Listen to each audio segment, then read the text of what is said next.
John 3:16, for God so loved the world that he gave his only begotten Son, that whoever believes in him should not perish but have everlasting life. For God did not send his Son into the world to condemn the world, but that the world through him might be saved.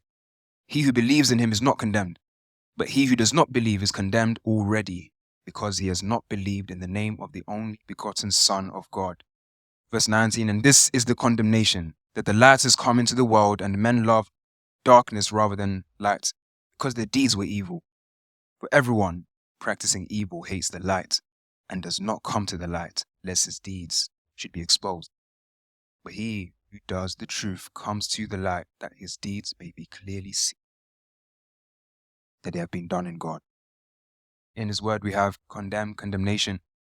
The Greek word for condemn is krino, which means to try, to condemn, punish, avenge, conclude, condemn, damn, and judge.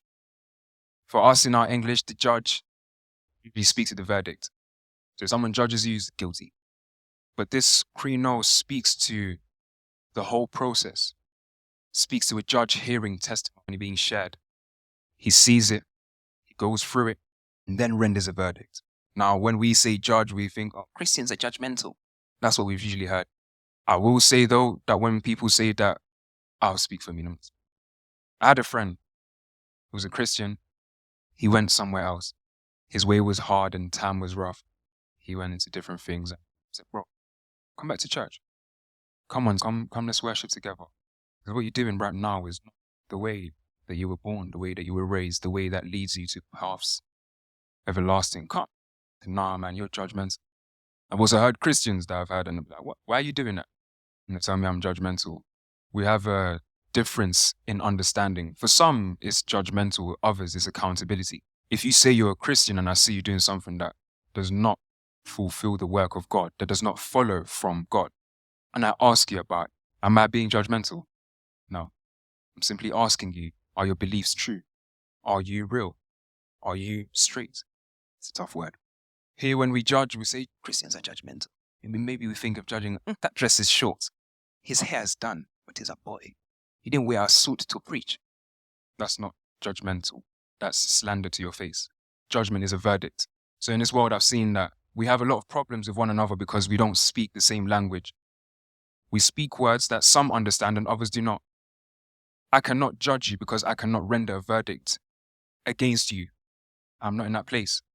They say, oh, they're judgmental. No, they just don't like what you're doing. They're rude, yes, but not judgmental.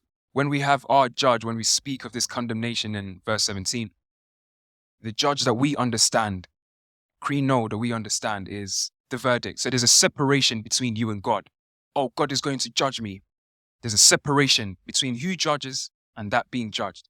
There's condemnation and separation. But the krino of the Bible, the krino spoken here, is the judge approaching. He recognizes and he approaches. And the verdict is rendered at the end. Now, this verdict is interesting in that, you go to verse 18, he says, he who believes in him is not condemned, but he who does not believe is condemned already. But judgment day has not come yet. So the verdict is simultaneous in this. Once Adam sinned, the verdict was rendered. Now we are sinners. That's why we read in Ephesians 2, you who were once dead, trespassers.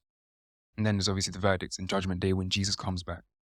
Be an interesting day. So instead of condemnation and separation, we have recognition and approach. Jesus recognized and he approaches you.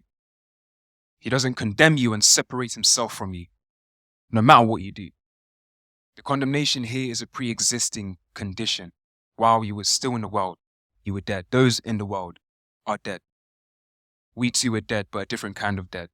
We say we reckon yourselves dead to sin. Paul writes. Speaks of the baptism actually. As you're submerged, you die. You die to your old self, to your old ways. And as you were raised, you live life in Jesus. But this death is a spiritual death. Verse 19. And this is the condemnation, that the light has come into the world, and men love darkness rather than the light.